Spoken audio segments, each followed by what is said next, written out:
కావలసినంత ఐశ్వర్యం ఉంటుంది, పట్టిందల్లా బంగారం అవుతుంది అన్న ఆలోచన లేదా పుట్టుమచ్చలకు సంబంధించినటువంటి వీడియోలలో 21వ భాగం చూస్తున్నాము. ఈ భాగంలో పుట్టుమచ్చ కంటి రెప్ప లోపల ఉంటే ఎటువంటి ఫలితములు ఉంటాయి అనే విషయం తెలుసుకుందాము.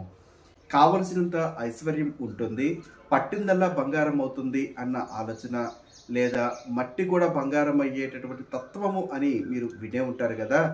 అది ఈ యొక్క పుట్టుమచ్చ ఉన్న వారికి కలగడానికి కూడా అవకాశం ఉంటుంది. కానీ వారి వ్యక్తిగత జాతకము అంతే, ఈ పుట్టుమచ్చ రెండు కూడా అనుకూలంగా ఉన్నప్పుడు మాత్రమే ఈ యొక్క అవకాశాలు వీరికి కలగడానికి అవకాశం ఉంటుంది. సౌకర్యవంతమైనటువంటి జీవితము ఉంటుంది.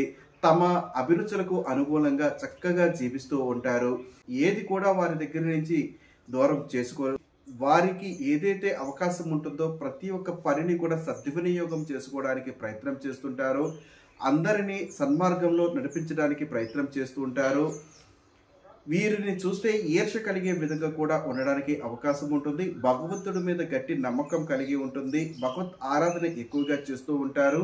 వీరు భగవంతుడిని ఎంతవరకు నమ్ముతారో, ఎంత భక్తితో నమ్ముతారో అంతవరకు కూడా వీరికి విజయప్రదం ఉంటుంది.